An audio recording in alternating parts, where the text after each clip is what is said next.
Hi everyone, it's Laurel here, and welcome to day 3 of my 31-day challenge.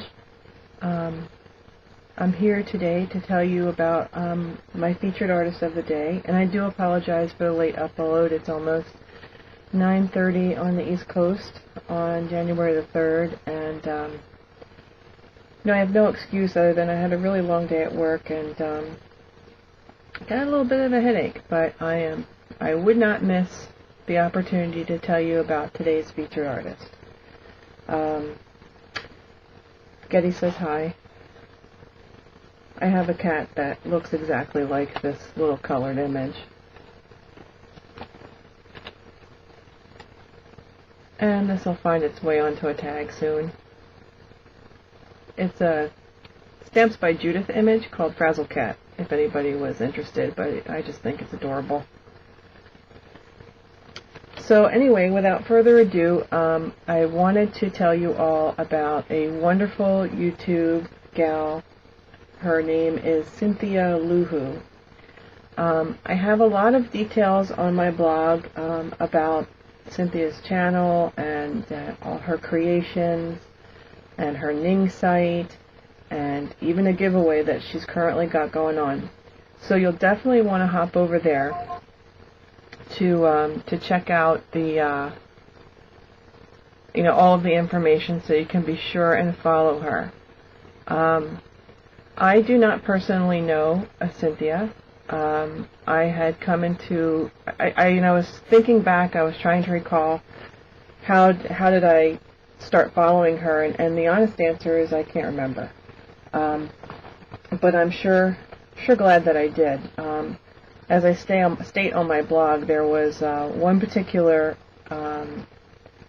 album that she made, which was her tribute album, which I just thought was, number one, a fantastic idea, and just the way she put it together.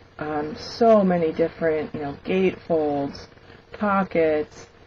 It was steampunk, which is my favorite. It was really, really creative. And in it, she selected a lot of people that inspire her. One of which was Tim Holtz.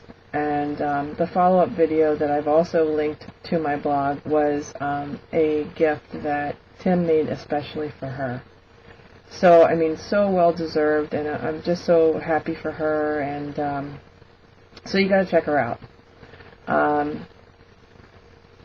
So bearing in mind all that she does for the art community, she has a Ning site called Lil scrapofheaven.ning.com. I was a little worried about what to make for her, what to give to her. But I noticed a couple of things by watching a lot of her videos, and that we're kind of similar. We kind of have a similar taste, shall we say. One thing that Cynthia likes to utilize is a melting pot.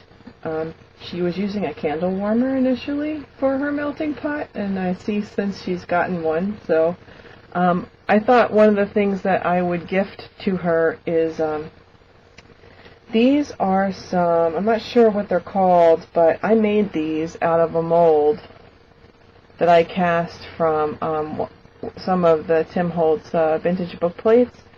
Now, granted, they're UT, but you can still attach them. I went over them with some black acrylic paint, and in this case, some silver rub and buff. So I'm hoping that they make it to her, intact. I'm going to try and pad them because they're very, very light. Another thing that I had made from a mold, and it looks all grungy and broken, but it's a clock face that I had cast again, but I know Cynthia, she's going to find a use for this. Again, very, very light, made out of UT. So there was a couple of things that I had made that were in my stash. And then if you were able to join me on my Ustream yesterday, I made 2 tags. And this was, and one of them I had in mind for her. This is the one utilizing the Tim Holtz Retro Circles texture fade in the background. I embossed it and I covered it with Distress ink. I believe the color that I used was Stormy Sky.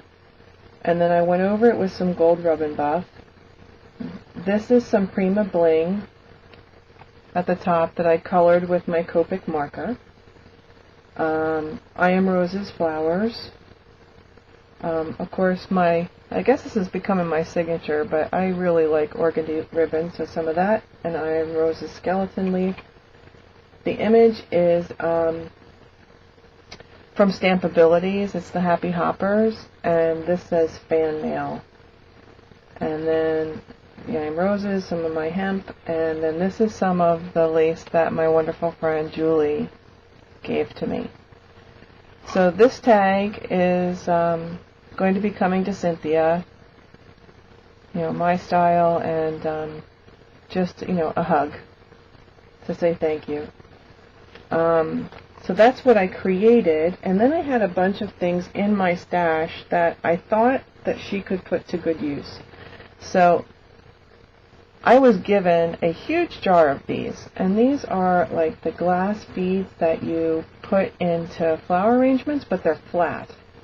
I have always used them to make magnets, like refrigerator magnets, so you could get a piece of collage image behind it, little glossy accents, little magnet, and you're in business.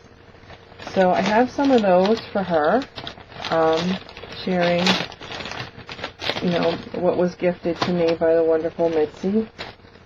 I also have a huge bag of vintage buttons, and they're all kind of similar. The sizes are a little bit different, but these are the real deal. These are metal vintage buttons, and you can see it almost looks like it's a cobweb in the middle there, but it's kind of like a star. There's some silver ones, there's some gold ones. So I have a whole little bag of those buttons going to her as well. Then I have some of the larger size die cuts from my coffee filters. And Cynthia, I hope that you see this, and I have a YouTube video on my tutorial about how I made the coffee filter flowers. Now these are all the same size, but you can do the same exact thing and just make larger flowers. So there's some white, and then there's some of the craft coffee filters, so I hope you have fun with those.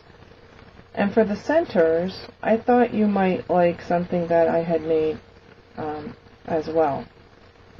There's some that you can color yourself, and some that I have colored. But what these were some basil chipboard chips that I embossed using my Bingo embossing folder. This says free, and then I went over it with black acrylic paint and some gold rub and buff.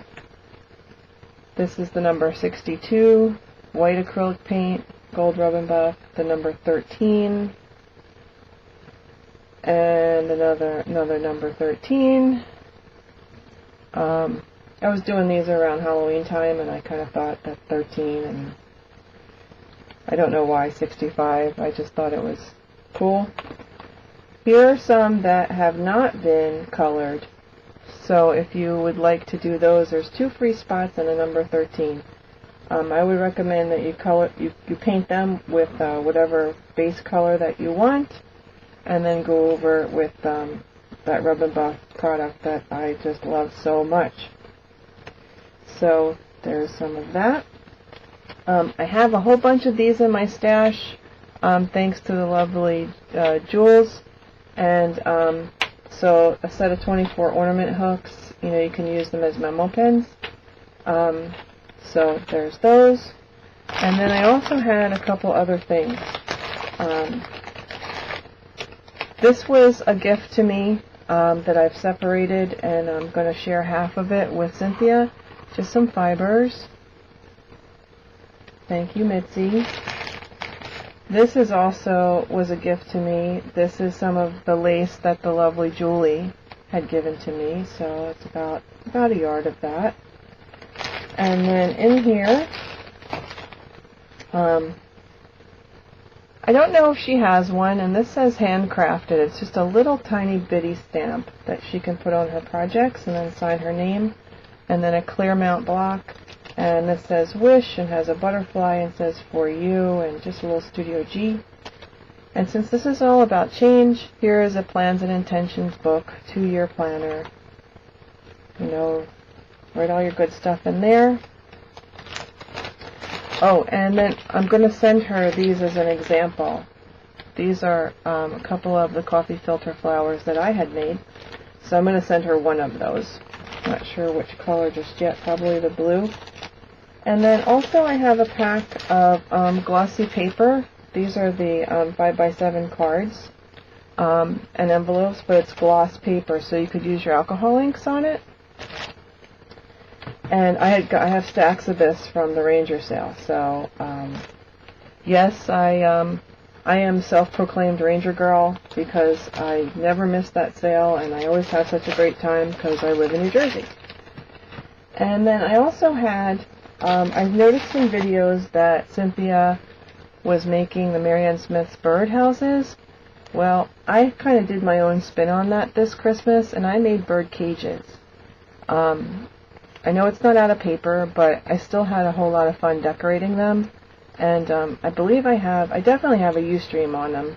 I might have had a YouTube video, I'm not 100% sure, but here's a bird cage for you to do, and I chose white so that way you could, make it like springtime.